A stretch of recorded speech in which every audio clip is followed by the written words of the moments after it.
दोस्तों, भगवान कृष्ण ने महाभारत काल में ही कलयुग का विस्तार पूर्वक वर्णन कर दिया था।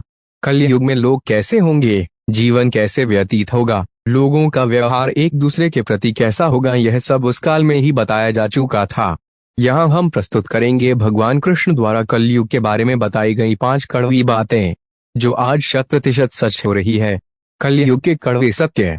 महाभारत काल में 5 पांडवों के मन में कलयुग के बारे में जानने की जिज्ञासा थी।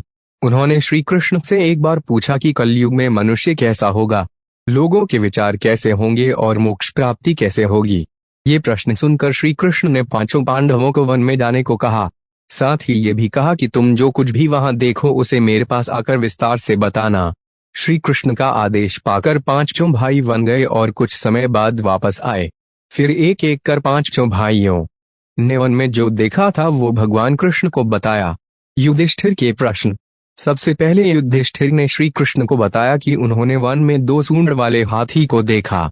तब कृष्ण ने कहा कि कलयुग में ऐसे लोग राज करेंगे जो बोलेंगे कुछ और करेंगे कुछ और। ये लोग दोनों ओर से शोषण करेंगे। भीम के प्रश्न। उसके बाद भीम ने बताया कि उसने वन में देखा कि एक गाय अपने बच्चे को इतना चाट रही थी कि उस बच्चे का खून निकलने लगा। तब श्री कृष्ण ने इसका अर्थ बताया।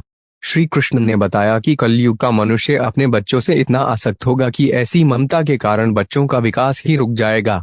यदि किसी का पुत्र साधु बना तो सब उसके दर्शन करेंगे, परंतु यदि स्वयं का पुत्र साधु बना तो माता पिता दुखी हो जाएंगे, रोएंगे कि मेरा पुत्र किस राह पर जा रहा है। कलयुग में लोग बच्चों को मोह माया और परिवार में ही बांध कर रखेंगे। इस तरह उसका जीवन वहीं नष्ट हो जाएगा। फिर कृष्ण ने कहा कि तुम्हारे पुत्र तुम्हारे नहीं बल्कि तुम्हारी पत्नियों की अमानत है, और पुत्रियां तुम्हारी अमानत है। यह शरीर मृत्यु की अमानत है और आत्मा परमात्मा की अमानत है। अर्जुन के प्रश्न।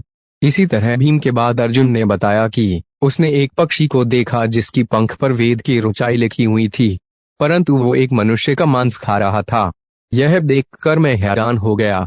तब श्री कृष्ण ने बताया कि कलयुग में ऐसे लोग होंगे जिन्हें विद्वान कहा जाएगा, किंतु उनकी मंशा यही होगी कि किसकी जल्दी मृत्यु हो जिससे उसकी संपत्ति को अपना लिया जाए।